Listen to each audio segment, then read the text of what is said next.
grade head coaching hires. There are 4 ones that happened thus far. Head coaching next hires. ball creator, Draymond. I want you to take that as you will. So grading head coaching hires that happened. Number 1, John Harbaugh. You know, we spoke on this. We had a segment on it, but I think this is an A+ all around. Yes. A+, A++, A-. Culture builder. I like what they have over in New York, even though I don't want to see us succeed ever in life. Dart, Neighbors. Waddell Robinson had a cool year. Scatterbo. How the tides have turned. Brian Burns. Dexter Lawrence. Theo Johnson. Let's talk about You about it. to turn the clock back and go be a Giants fan Fuck again? no. But I will say, with the NFC East, I won't count the Giants out. Shout out to John. Yeah, A+. You guys see Joe Shane's press conference? Yeah, he today? was looked Did crazy. you like it? Did it move you? No, he was nervous. He was like up there kind of shaking and baking. No, A+. They need a culture shift. They need a leader. That's what John is. Next hire, or you want to go? I mean, same as you guys. A+. You needed a game changer. You needed a guy that's going to come in and immediately That's what I'm impact coming in. all No levels. jacket, nothing. It's mad cold. Just no jacket. And I love bringing in Todd Monken. Anthony Weaver seems to be like the favorite for DC. So I'm in on the coordinator hires. Next hire, Robert Salah going to the Titans. I'm at a B+. One thing we know for a fact, he can uplift the defense. We saw that in New York. You can't judge him solely off his tenure in New York because, Joel, earmuffs, they're the Jets, with all due respect. Tennessee built a foundation with Vrabel of being defensive-oriented, and it's one of the main reasons why they were so successful. On top of having an all-time great, Derrick Henry agreed. You need to get back to that identity, and I think that, one, not hiring Matt Nagy gives you a little bit boost. For that, I'll give him the B+. But then bringing in, obviously, Salah, it makes me understand that you're going in with the idea that we have an identity. Interested to see who their offensive coordinator is, because I thought it would be Mike McDaniel, and now he's going to the Chargers, and I'm crushed. So who's going to be the guy that helps out Cam Ward develop? Yeah, that's really the main thing, because Cam Ward, I see the stardom, I see the potential, but it needs to be reined in, it needs to be refined, and Robert Salah definitely got the short end of the stick in New York, right? He brought over Mike LaFleur, and he wanted him to be his offensive coordinator. But after the second year, Woody Johnson basically stepped in and said, you got to fire somebody because his team is so bad. He was forced to fire LaFleur, but then he was also part of the process to hire Nate Hackett. And then he brought in Aaron Rodgers, and then from there, it wasn't really on Robert Salah, it was Aaron Rodgers. So with that being said, it's probably like a C+ for me. What I didn't like about Robert Salah, the last 2 years, the Jets led the league in penalties. Obviously, the last year only was coached for 5 or 6 weeks, but it was his coaching staff and his players and a lot of his, fundamentals and foundations. Led the league in penalties for 2 years. I never really liked the 3rd and 4th down opportunities. I always felt like he was too passive. Same thing when it comes to going for a touchdown versus going for a field goal. He just felt like a defensive-minded coach who's just a little bit behind where the NFL was. But he could coach his ass off on defense, right? Year 2, this was one of the best defenses in football. And you saw year by year the defense get better. And, of course, Sauce and you had DJ Reed and all of these guys breaking out. And Bryce Huff was good. Yeah. And there was a moment in time where I thought things would turn around for the Jets. And they didn't. But it comes back to offensive coordinator. If he brings in the right guy, it's going to be okay. But if he whiffs, I mean, he's going to be there for 2 or 3 years and probably get canned. Why are you smirking? Dude, I just think it's hilarious that Jets fans nitpick Salah for 3rd and 4th down decisions. You have Zach Wilson. Why would you go for it on 4th down? It's a good point. You're not getting I it. mean, good point. even still, there's nuts. No, it's a good point. For though. saying that. It's a good though. point. In hindsight, it's a great point. But even still, even if your quarterback isn't great, there's he wouldn't make that take in opportunities. 2021, Take but the points. 2025, he's I'm not making a even good take. saying, not even 2021, points, he's but punting not when you're on saying your that. opponent 45 when it's 4th and 2. There's situations where, sure, maybe it's Zach Wilson, maybe just because he didn't trust the quarterback. Maybe, But the maybe. offense in general, just don't This is trust the one it. time I will say this. I'm sorry for you. Why? You're Jets fan. Like, I think Robert Salah, if he trusted the offense, he's probably more, I agree. prone to be aggressive in Maybe. moments. I think We'll find out. C+, B-. Salah, Cam Ward. I think their work ethics are going to intertwine. The astrology shit, they were A+. There we Well, go. now- I know That that means matters to something. you. It does. I'm a big Yeah. astrology guy. Super huge. I understand it. You're a Sag. That's why we're bros. You're a Sag. That's why we're bros. You know what I'm saying? We Facts. get along super. That's why we love each other. What, you're a to death. Cancer? No. I'm an Aries. Oh. Dumb fuck. I'll tell you what, Aries usually, they're fiery. Yeah. He's fiery. I'm burning all right. But I We do know. think Salah, defense, got a couple foundational pieces over there. Titans are weird, though. Their defense, they got a couple guys that are of the older side, I'd say, or they're nearing their primes or nearing the end of their primes. Offense, there's not really a lot you feel good about outside of quarterback. I'm interested to see how Robert builds this foundation up. I feel like they should have went with somebody who's a little bit more established. I think Salah is a great defensive coordinator. I don't know if he's a game changer in the building, especially for a team like Tennessee. But, you know, I think he's still a good hire nonetheless, especially with the options that they have. Between Nagy and Salah, it's an A++. Oh, yeah, for sure. Yeah, They should be throwing a atrocious, parade just for not hiring Nagy. I think this is a B.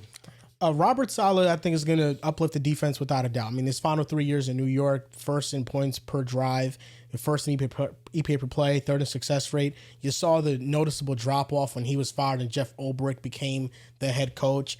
And, you know, that kind of basically ruined their season because the defense was awful from that point on. Fans were happy about that. Never forget. Yeah, you know, it was different times then. But Sorry, I think Robert Salah, I think, is going to be a good coach. What I love about this the most is the fact that him and Liam Cohen were the two finalists for the Jaguars job. Jaguars go with Liam Cohen. Robert Salah goes back to San Fran, defensive coordinator. Robert Salah and Liam Cohen got into it post game, and they got some beef. So now we're going to see that matchup twice a year. It's going to be pretty awesome. And this is a fresh slate. And I just hope that Salah has the control in Tennessee that he didn't have in New York. And I hope that it's a good opportunity for him. $90 million in cap space, a top 5 pick. You got some draft picks. I think they have 2 third-round picks. This can be a pretty quick turnaround if they make the right moves and decisions. I think one thing he doesn't have to worry about is quarterback. I think Cam Ward is going to be a fine quarterback in this league. And even with the rookie season he had, it's like it far exceeds anything that Zach Wilson ever did. Like, he's already starting at such a higher point in his quarterback room. Do you feel good about this? Yeah, I mean, I feel way better. Because I feel like after rookie year, Zach, the Tennessee game, you probably feel the same way too about Cam Ward. Yeah, I mean, listen, Cam Ward just had so much more good play. Final 7 weeks, he has 10 touchdowns to 1 pick. And the defenses he played, Houston twice, obviously, Jacksonville once. He didn't play the second game. Division games, whatever, but Seattle. You also play Cleveland. You also play the Chargers defense. He played Denver week 1. He played Denver. Like, dude, that was the toughest schedule of pass defenses in the NFL. And I thought that he showed like really promising signs. Different, dominant, so awesome, incredible. I like it a lot. Next move, next hire, Jeff Hafley to the Dolphins. I didn't like it just because Jesse Minter was potentially a guy that you could bring into the building. I think Jeff Hafley was, I think you said it on the short form, Dells, and it's true, the 3rd best defensive head coach available. Flores obviously wasn't a reality to come back. I think Minter was right there for the taking. Hafley, underwhelming defensive play caller, especially without Micah. And I think that that's unfair of me to say to a certain extent because Micah's such a game changer. But overall, I'm not the hugest fan of the move. I'm also curious who's the offensive coordinator. Who are you going to bring in to revamp this offense again?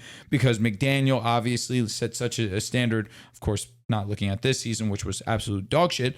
But from the past in which you had production out of the offense, there's a certain level that you need to get to. And with this defense that has talent, obviously, you're going to be asked to put together one of the better defense in the league like we saw this past season with Weaver. So I think there's high expectation. I'm at a C, though, because I'm pretty unsure about the future for the Miami Dolphins. I'm at a C-. This is my least inspiring hire of this offseason cycle. When McDaniel got fired as a Jets fan, I was happy because he gave us hell just like every other team gives us hell. But Mike McDaniel always gave us hell. And I felt like they're downgrading that coach. I think Mike McDaniel is one of the best offensive minds in the NFL. And I think Jeff Hafley's a good defensive mind, but I don't think he's special. I do think Brian Flores, who of course wasn't getting this job, I think Chris Shula, Jesse Minter, they would have been more encouraging hires, but you did have the Packers GM or the Packers assistant, get the Dolphins GM job. So it's not shocking that he brought over his guy or a guy that he's worked with.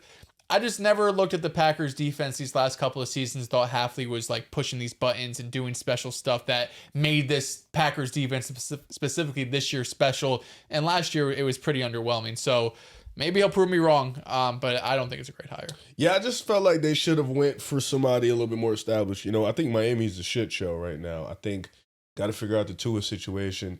How does Tyreek Hill look coming back? Are you even going to have him on the roster? Yeah. Jalen Waddle and his injury concerns, and defensively, how does that secondary look? I think the pass rush is good. They got a lot of young talent, but it's still a wait and see. And like you mentioned, Jeff, I feel like if you have great talent, I feel like he can keep it at a high level. But when you need somebody to kind of push buttons and kind of build something, I don't know if he was the guy I would have went with.